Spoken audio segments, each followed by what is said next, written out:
Today we celebrate the feast of the conversion of our patron, St. Paul. We're reminded of this event in which the fiercest enemy of the church became its most zealous proponent and missionary every time we walk in at the back. Even though it's a little historically suspect, I'm not quite sure what all the Roman soldiers are doing, and of course there's the horses, and then Paul is portrayed as a tall, strapping, blonde-haired man. When in reality, they believe he was a short, crooked-legged, bald, hawk-nosed, unibrowed gentleman.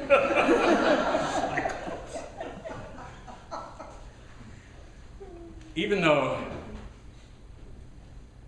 just who was this man who, through his missionary work in the first century, changed the face of religion forever?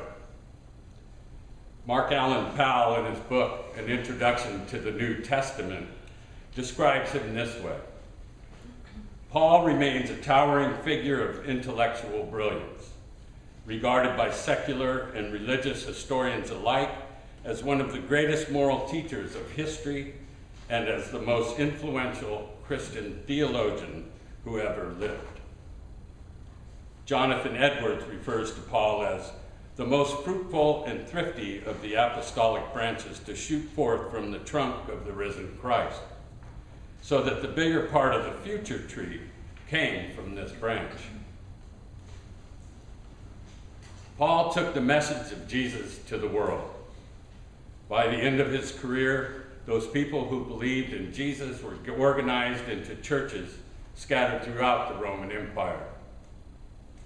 These communities of faith had developed confessions and liturgies with bishops and priests and deacons leading them. Christianity was born.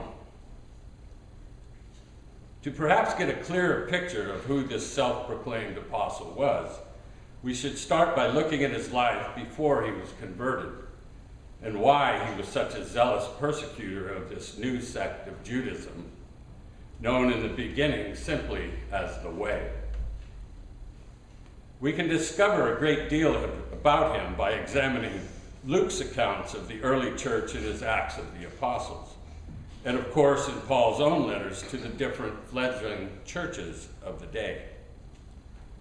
One thing Paul was not shy about in his letters was talking about himself.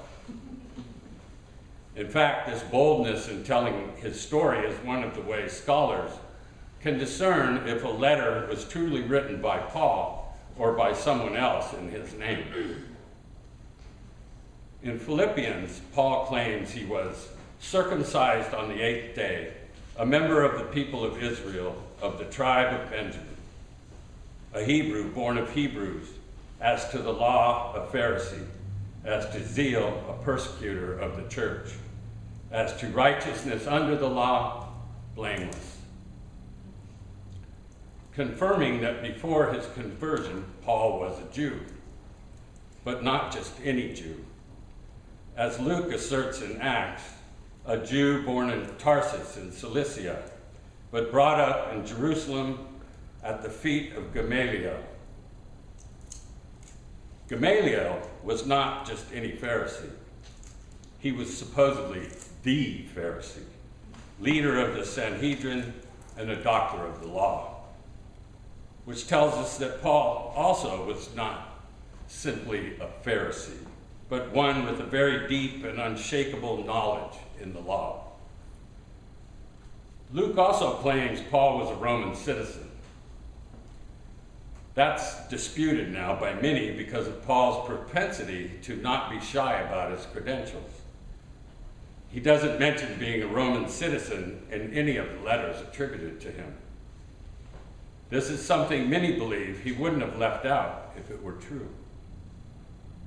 On the other hand, he also never mentions anything about not being a citizen of Rome, and he did seem comfortable moving about in both worlds. Which leaves this as one of the many things about Paul we'll never know for certain. There's also the issue of his name. It's often understood that when Paul experienced his conversion, his name changed from Saul to Paul. The reality is, Paul essentially had two names. Saul was his Hebrew name after Israel's first king, who also belonged to the tribe of Benjamin. Paul was his name in Latin, sounding more Roman, and the one he used when in the Gentile world. So, two names. When moving about in the Hebrew world, he was called by his Hebrew name, Saul. When he began to move about in the world outside Judaism, he was called his Latin name, Paul.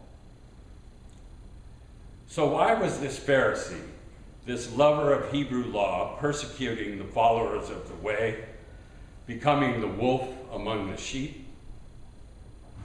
To put it rather simply, this hatred for followers of the way has to do with his Jewish understanding of the Messiah. Like most Jews of his day, he was waiting for the anointed one, the Messiah. And he couldn't imagine that this man who died the shameful death of crucifixion on a Roman cross could possibly be this long-awaited liberator of Israel. The Torah did not have room for a crucified Christ. According to Torah, the law, the Messiah will be a great political leader descended from the King David, Messiah ben David, the anointed one, son of David, who will be well-versed in Jewish law and observant of its commandments, a charismatic leader inspiring others to follow his example.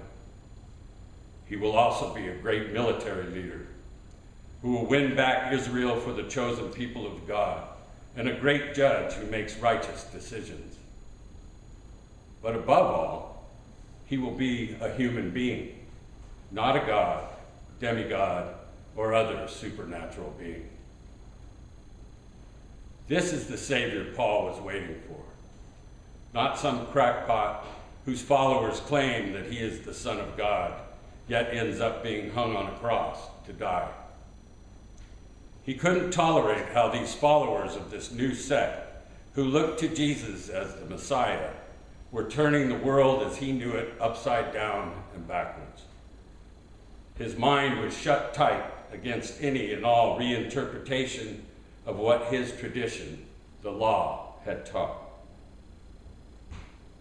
I'm sure that Paul loved God with all his might, soul, and heart, and perhaps loved the law and its unchangeable security equally.